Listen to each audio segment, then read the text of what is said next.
we'll end up doing a couple of quick videos on this one because this is becoming very, very interesting. So, what exactly is Paperclip?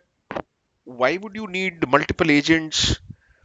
How does it compare with some of the competing platforms? Are those platforms really competing with Paperclip? Are they trying to do that? Uh, are they trying hard enough? Do they even care?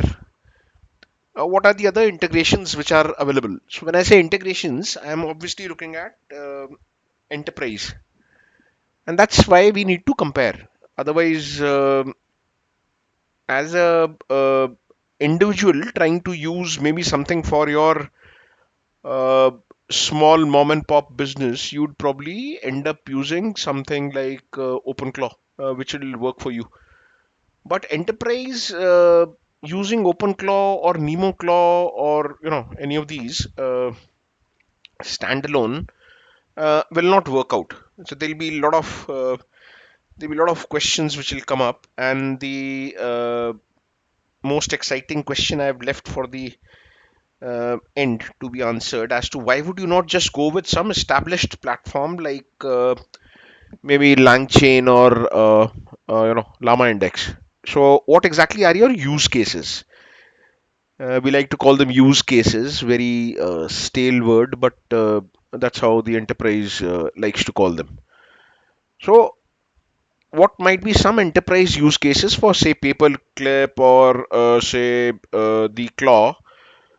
And in case you are new to this, which I probably presume you are not, OpenClaw is the one which pioneered this entire uh, what should I say?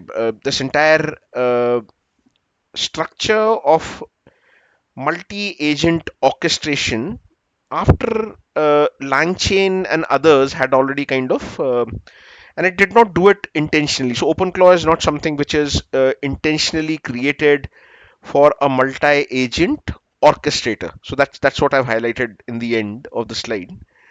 So are these gateways versus agentic harnesses? What exactly is the difference? What if it's an agentic harness and it's not a gateway? How does that really impact you? As an enterprise, it doesn't really impact you much because you'll have your own uh, setup of interfaces around it. You don't necessarily want to use Telegram or WhatsApp or any of these uh, interfaces for your uh, enterprise needs of networking and communication. You don't really want to do that. So then, how would you utilize this, and why would you even utilize it? Can't you go ahead and make your own again? So maybe we'll look at all of these in this particular structure. This is a structure what I want to follow to try and understand whether I'm able to compare these or not, and at what point the comparison becomes redundant or the comparison becomes irrelevant. So if I were to compare Paperclip with say the Hermes agent or Paperclip with say NemoClaw, am I doing the right thing, or am I comparing NemoClaw and OpenClaw and leaving the Herms and the Paperclips out of that? So that'll help us uh, understand the environment much better. And SWOT is what I want to do. I ultimately want to do a SWOT analysis of most of these frameworks. And of course, while doing that, we'll probably answer some of these other questions. That is what I intend to do.